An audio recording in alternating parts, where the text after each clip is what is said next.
Pemirsa, kericuhan terjadi di konser Denny Caknan di Surabaya, Jawa Timur. Ribuan penonton memaksa masuk sehingga saling dorong. Pintu pagar terpaksa ditutup karena kapasitas tempat sudah penuh.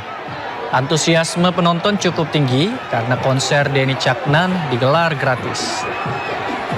Akibat kericuhan, sejumlah penonton dan petugas keamanan luka-luka. Sebagian korban terpaksa dilarikan ke rumah sakit. Wali Kota Surabaya Eri Cahyadi akan mengevaluasi peristiwa ini. Konser hiburan rakyat dengan bintang tamu Denny Caknan digelar Pemkot Surabaya dalam rangka soft launching kreatif Hub Surabaya Expo Center.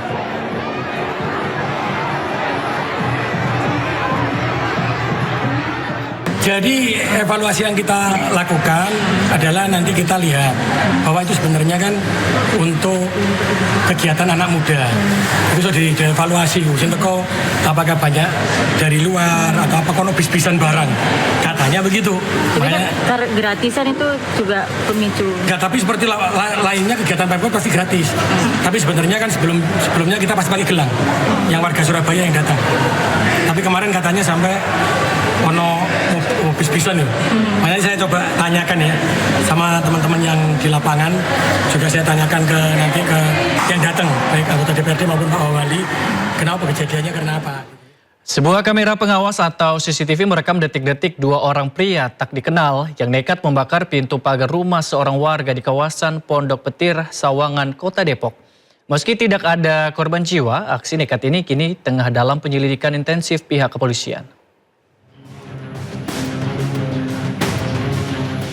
CCTV merekam dua orang pelaku datang berboncengan motor di kawasan Pondok Petir, Sawangan, Depok. Keduanya berhenti di depan salah satu rumah dan salah satu pelaku menghampiri pagar rumah warga dan menyulut api. Sontak api membakar pagar rumah sementara kedua pelaku melarikan diri. Aksi pembakaran pagar ini pun viral.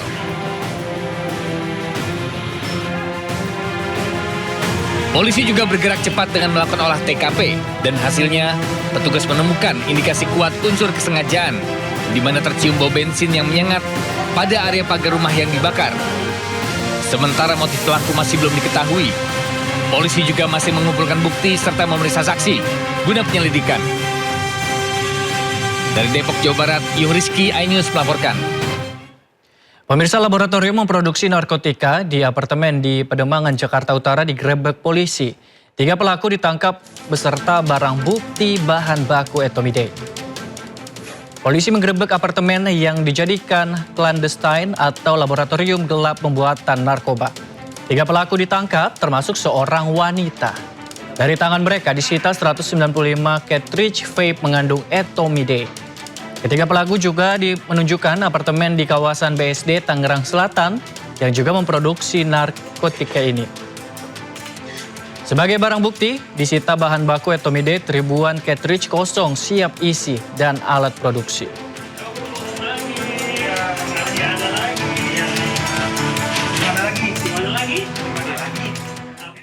Sementara itu, pemirsa, praktik transaksi cash on delivery atau COD narkoba meresahkan warga Karawang, Jawa Barat. Transaksi bahkan dilakukan di tempat umum seperti minimarket.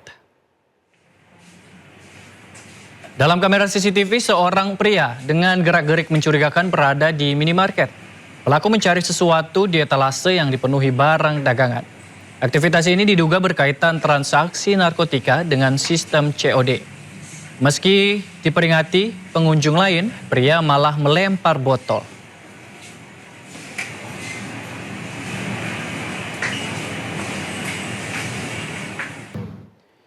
Kita beralih ke informasi lainnya, pemirsa. Seorang nenek terluka parah diduga dianiaya perampok di rumahnya di Kabupaten Pangkep, Sulawesi Selatan. Modus pelaku berpura-pura meminta air minum pada korban.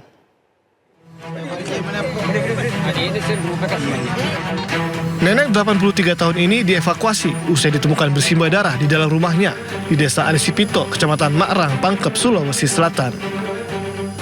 Korban terluka parah di kepala dan wajah dan kini dirawat intensif di Rumah Sakit Umum Daerah Kabupaten Pangkep. Polisi yang menerima laporan langsung mengolah tempat kejadian perkara. Korban diduga dianiaya seorang pria tidak dikenal yang akan merampok barang berharga di dalam rumahnya.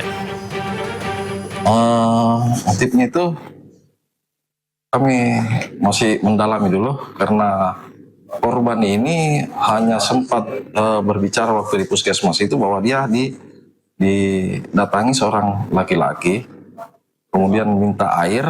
Sewaktu orang tua ini masuk, ini laki-laki ikut masuk, kemudian dia dipukul.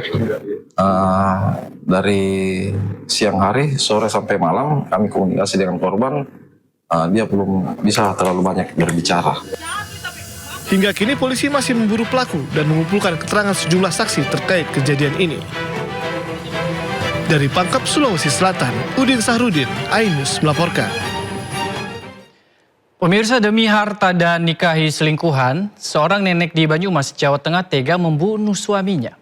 Pelaku merekayasa seolah suami tewas dianiaya perampok. Polisi meringkus 4 pelaku pembunuhan terhadap kakek berusia 67 tahun di Kecamatan Purwokerto Timur. Dalam pembunuhan merupakan istri korban berusia 61 tahun, sementara 3 pelaku lain diringkus di wilayah Pandeglang, Banten. Motif pembunuhan berlatar belakang hubungan asmara istri korban dan pria selingkuhannya. Mereka berniat menguasai usaha bengkel milik korban. Kedua pelaku kemudian mengajak kedua teman untuk membunuh korban. Keempat pelaku terancam hukuman mati atau penjara seumur hidup. Dari pembunuhan berencana ini adalah motif asmara dan motif ingin menguasai harta korban. Perkara ini bermula dari adanya laporan yang kami terima pada tanggal 27 Juni. Pemirsa, Badan Kehormatan DPRD Kabupaten Timur Tengah Utara Nusa Tenggara Timur memeriksa ayah almarhumah Dr. Ica.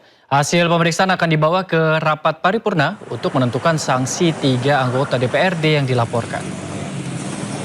Gabriel Pakenoni, ayah almarhumah Dr. Ica, memberikan keterangan ke Badan Kehormatan DPRD Kabupaten Timur Tengah Utara. Pemeriksaan merupakan tindak lanjut atas laporan keluarga terkait dugaan pelanggaran kode etik oleh 3 anggota DPRD yang diduga melakukan intimidasi terhadap Dr. Ica saat menangani pasien korban gigitan ular di Rumah Sakit Leona. Sementara itu pemirsa, Ketua Badan Kehormatan DPRD Timur Tengah Utara menyatakan pihaknya telah memeriksa ketiga anggota DPRD. Walaupun di penegakan kode etik, tetapi saya minta supaya itu harus diberikan sanksi yang tegas. Ya, Bapak Ibu sudah tahu sanksi kalau dalam itu ada sanksi yang